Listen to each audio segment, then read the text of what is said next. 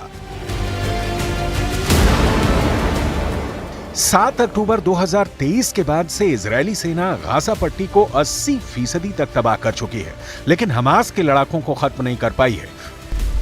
200 दिन की जंग के बाद भी हमास के लड़ाके ना तो हार मान रहे हैं और ना ही इजरायली सेना पर हमला करने से चूक रहे हैं। हैरानी की बात तो यह है कि हमास के लड़ाके अब उन जगहों पर हमला कर रहे हैं जहां नेतन्याहू दुनिया के सामने दावे कर रहे थे कि उत्तरी गाजा और जबालिया इलाके से हमास के लड़ाकों का पूरी तरह से खात्मा कर दिया गया है।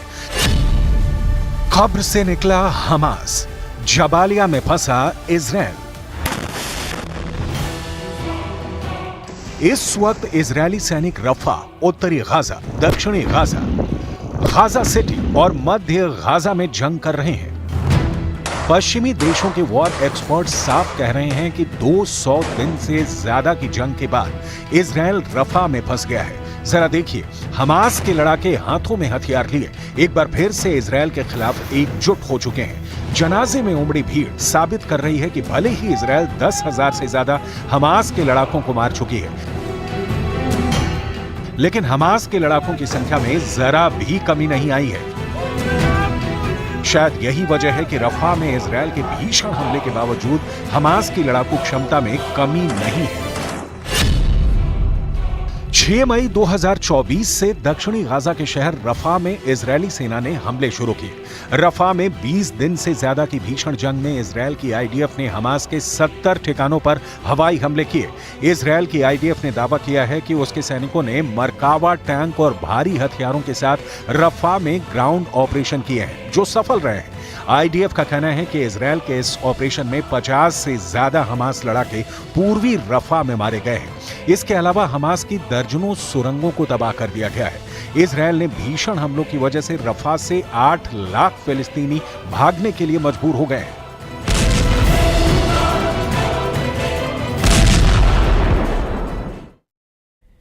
बिहार में प्रधानमंत्री नरेंद्र मोदी के भाषण के बाद मनेर के लड्डू